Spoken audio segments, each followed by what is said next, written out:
Nachora. O'lim to'shagida yotgan odamning xohishini bajarmoq joiz. Borib ayting.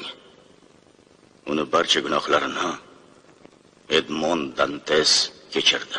Nimagaki bu yerda mudhish jinoyat sodir bo'lgan.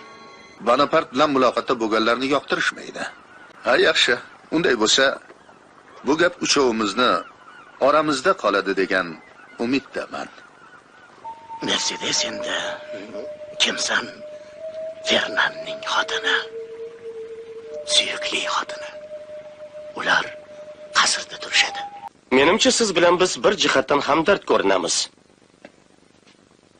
Meni ham to'g'ri nikoh to'yimdan chaqirib kelishdi. Mening qaylig'im ham Sohib Jamol. Keling, Sohib Jamol qalliqlarimiz uchun qadaq ko'taraylik. Siz nolsiz, oqog'oz varag'isiz. Juda soz. Mening musavvirligimni ishga solaylik-da. Shu oppoq qog'ozga oliy maqsad sari intelligent, donishmand odamni jisman emas, ruhan oqsuyak odamni portretini chizaylik.